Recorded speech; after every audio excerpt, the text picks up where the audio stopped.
अभी हाल ही में जो हम लोगों के द्वारा 11 जिलों में चिंतन गोष्ठी जो की गई थी, उसमें उत्तरकाशी से इसकी शुरुआत होकर पूरे गढ़वाल और कुमाऊं में जाकर आज देहरादून में 26 तारीख को अंतिम था। तो अनेकों जिलों से बहुत महत्वपूर्ण हम लोगों को सुझाव आए हैं और अच्छे अच्छे लोगों का, जिन लोगों का पूर्व में भी संघर्षों में सहयोग रहा है या जिन लोगों ने हमेशा संघर्ष किया है, इन सभी लोगों का हमें बहुत अच्छे अच्छे सुझाव मिले हैं। और निश्चित तौर पर जिस प्रकार के पॉजिटिव सुझाव उनके द्वारा दिए गए और जो हमने लगातार अनेकों जिलों में जाकर जो माहौल देखा, तो कहीं ना कहीं वास्तव में उत्तराखंड एक विकल्प मांग रहा है कांग्रेस और भाजपा को छोड़कर। तो निश्चित तौर पर हमारा जो एक स्लोगन था, हमने जो एक टैगलाइन दी थी कि संकल्प नए विकल्प का, वो कहीं ना कहीं वो प्रयास सफल होते हुए दिख रहा है। चिंतन गोष्ठियों में क्या कुछ ऐसे चेहरे सामने आए जिनमें उत्तराखंड को लेकर के एक जिज्ञासा हो, उत्तराखंड को बनाने की एक जो है उनके अंदर एक आग नजर आ रही हो, ऐसे कुछ चेहरे आपको नजर आए इन 11 जिलों में? देखिए, 11 जिलों में अलग अलग रूप में मैं अगर आपको बताऊं तो युवा साथियों का बड़ा सहयोग मिला। उससे ज़्यादा जिन लोगों ने राज्य की लड़ाई को लड़ा और आज वो बहुत अपनी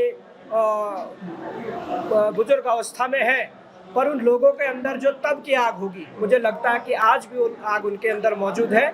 और उन्होंने बार बार हम लोगों से कहा कि वास्तव में इस उत्तराखंड को इन राजनीतिक दलों के द्वारा छला गया है। जो शहीदों के सपने थे, उन शहीदों के सपनों का ये उत्तराखंड नहीं बना है। और हम लोगों ने तो इस उत्तराखंड बनाने के लिए भी बहुत संघर्ष किया था, ये उनका कहना है।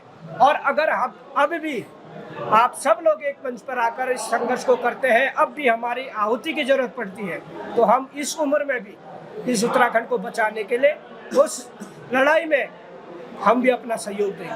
उत्तराखंड को बनाने में उत्तराखंड की महिलाओं का बहुत बड़ा, मातृशक्ति का बहुत बड़ा योगदान रहा है।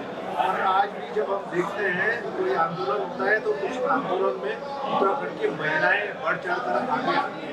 इस चिंतन गोष्ठी में क्या ऐसी महिला चेहरा या ऐसी महिलाओं को आपने चयनित किया है?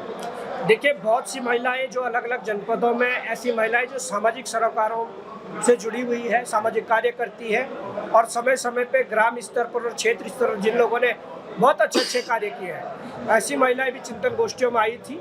अब उन सबको बुलाकर जब आगे की रणनीति तय होगी तो निश्चित तौर पर उन लोगों में से ही कई चेहरे निकल कर आएंगे। और जब हम चमोली गोपेश्वर गए थे तो आज गौरा देवी जी का जन्म दिवस भी है, तो उनके अपने सुपुत्र जो है राणा जी, वो भी वहाँ पर आए थे। उन्होंने भी इसका स्वागत किया और इसे सराहा कि इस उत्तराखंड को बचाने के लिए हम सबको एक साथ आना पड़ेगा।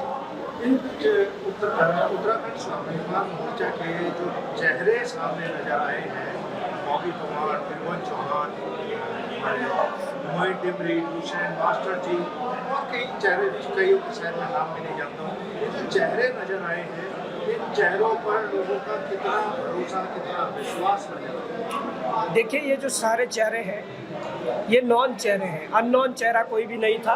इसलिए जिस जनपद में भी जा रहे थे, जिस जगह पर भी जा रहे थे, तो लोग बिल्कुल नाम लेके और बहुत अच्छे तरीके से, ये लग रहा था कि जैसे वो कई जन्मों जन्मों का साथ हो, ऐसा लग रहा था। तो निश्चित तौर पर ये सारे नॉन चेहरे हैं और सब जानते हैं किसका क्या संघर्ष है, कौन कितना संघर्ष कर रहा है, बहुत सारी ऐसी चीज़ें हैं। तो निश्चित तौर पर इन चेहरों के साथ साथ और भी जो जिलों से चेहरे मिले हैं वो भी आगे आकर हमारे साथ जुड़ेंगे और इस उत्तराखंड की बेहतरी के लिए एक नई लड़ाई जो लड़ रहे हैं उसमें से। चिंतन गोष्ठियाँ हो चुकी हैं, तो क्या लगता है कि इसके बाद अब आपकी नई योजना क्या हो?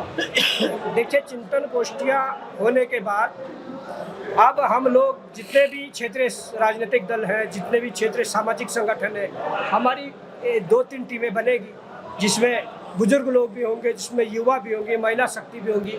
वो सारी टीमें यहाँ के क्षेत्रीय दलों, क्षेत्रीय संगठनों से मिलकर उनके साथ प्रस्ताव रखेगी कि उत्तराखंड की बेहतरी के लिए एक मजबूत शक्ति जो बनानी है, मजबूत पावर जो बनानी है, उसमें एक मंच पर आकर यह तय किया जाए कि क्या किसी क्षेत्रीय शक्ति कोई ताकतवर बनाना है, वहाँ जाकर सब लड़ेंगे, या फिर कोई नई शक्ति बनाकर सारी शक्तियाँ वहाँ पर समाहित हो जाए और इस उत्तराखंड को बचा सके। ऐसा ही जो आगे की रणनीति है ये तय होगी। सवाल अलग अलग रहते हैं। भाई, मोहन भाई कह रहे हैं कि हम सभी को साथ लेकर चलेंगे। क्या आप लोग अपने आप को इतना कमजोर मान रहे हैं कि आप सभी को साथ लेकर चलेंगे? एक सवाल तो ये है, क्या ऐसा लग रहा है कि अलग अलग राजनीतिक दलों के क्षेत्रीय लोग भी हैं, उनको भी साथ लेंगे तो ज्यादा फायदा होगा? फायदा और नुकसान की नहीं है। मुझे ये लगता है कि हर दल में उत्तराखंड के लिए प्यार है। कई लोग ऐसे हैं जो पार्टी दिल्ली की कमांड से चलते हैं, लेकिन दर्द है उत्तराखंड के लिए। तो इसलिए हमने ये ऑप्शन ओपन किया है कि हम और लोगों से भी बात करें जो उत्तराखंडियत की बात करता है, जो पहाड़ की बात करता है, जो पहाड़ियत की बात करता है, या उत्तराखंड एज अ होल की बात करता है। तो सबसे इसीलिए बात की जाएगी और सबको साथ रखा जाएगा। अब इस चलन में चाहे आप यूकेडी देखें तो यूकेडी में भी कई लोग ऐसे होंगे जो चाह तो रहे हैं लेकिन आज कुछ कर नहीं पा रहे आगे, तो उनका भी स्वागत करेंगे।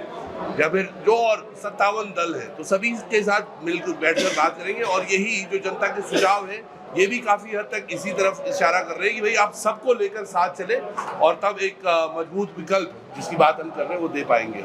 एक सवाल इसी से जुड़ा हुआ है। यूकेडी के बड़े नेता कहते हैं कि कांग्रेस को बड़े भाई की तरह आगे बढ़कर सभी क्षेत्रीय दलों को एक साथ लेना चाहिए और तब भाजपा से लड़ना चाहिए।